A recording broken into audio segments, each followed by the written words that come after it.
अस्सलाम वालेकुम दोस्तों, स्वागत है आपका हमारे चैनल में। आज हम आपको हज़रत यूसुफ़ अलैहिस्सलाम के बारे में बताते हैं। हज़रत याकूब अलैहिस्सलाम जो कि हज़रत यूसुफ़ अलैहिस्सलाम के वालिद हैं, हज़रत याकूब अलैहिस्सलाम कनान में रहते थे।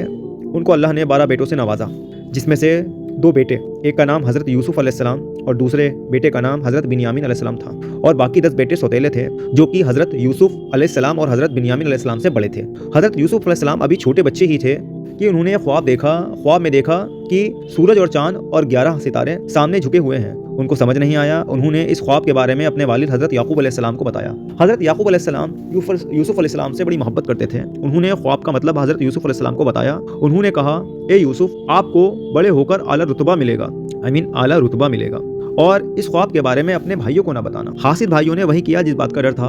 हज़रत यूसुफ़ अलैहिस्सलाम के खिलाफ एक साजिश बनाई। उन्होंने बहाना बनाकर हज़रत याकूब अलैहिस्सलाम से इजाज़त ले ली हज़रत यूसुफ़ अलैहिस्सलाम को बाहर ले जाने की, और उनको दूर ले गए। फिर उनका कुर्ता उतार कर उन्हें अंधे कुएं में डाल दिया, जो कि बहुत ज़्यादा अंधेरे वाला कुआं था। उनका ख्याल था कि यूसुफ़ अलैहिस्सलाम को कोई दूर का मुसाफिर उठा ले जाएगा और कुछ होगा भी नहीं उन्हें। उन्होंने यूसुफ़ अलैहिस्सलाम के कुर्ते पर भेड़िए का खून लगा दिया और अपने वालिद को वो कुर्ता जाकर दे दिया। वालिद ने उस कुर्ते को देखा और उन भाइयों ने कहा, हज़रत यूसुफ़ अलैहिस्सलाम को भेड़िए ने खा लिया और हम उन्हें ना बचा सके। उस कुर्ते की हालत देखकर, यानी कि वो कुर्ता फटा हुआ नहीं था, हज़रत याकूब अलैहिस्सलाम समझ गए कि ये मेरे बेटों की साजिश है, चालबाजी है। बेटे की जुदाई में रो रो कर उन्होंने अपनी बीनाई खो दी।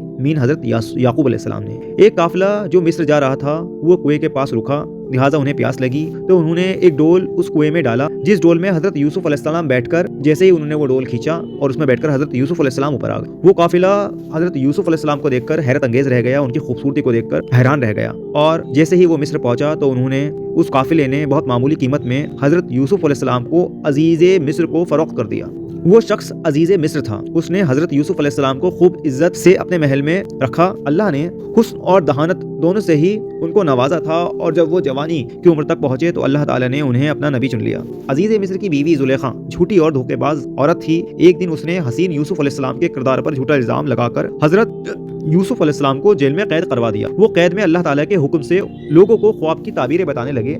एक दिन 2 कैदियों ने अपने ख्वाब सुनाए हज़रत यूसुफ़ अलैहिस्सलाम को। हज़रत यूसुफ़ अलैहिस्सलाम ने एक कैदी को बताया कि तुम्हें मौत की सज़ा मिलेगी, और दूसरे कैदी की ताबीर बताई कि तुम्हें रिहा कर दिया जाएगा और तुम रिहा होकर बादशाह की नौकरी करोगे। जब वो रिहा हुआ तो हज़रत यूसुफ़ अलैहिस्सलाम ने उसको ताकीद की कि तू बाहर जाकर बादशाह से मेरे बारे में ज़िक्र करना, लेकिन वो जिक्र ना कर सका। शैतान ने उसे ये बात भुला दी और हज़रत यूसुफ़ अलैहिस्सलाम जेल में ही रह गए। एक रात अजीज़ मिस्र ने एक अजीब सा ख्वाब देखा। उस ख्वाब की ताबीर कोई ना दे सका। बादशाह परेशान हो गया। तब उस कैदी ने बादशाह को हज़रत यूसुफ़ अलैहिस्सलाम के बारे में बताया, जो कि ताबीरें बताते थे। आप हमारे चैनल को सब्सक्राइब कर लें और बेल आइकन का बटन जरूर दबाएं। जब वो कैदी दोबारा हज़रत यूसुफ़ अलैहिस्सलाम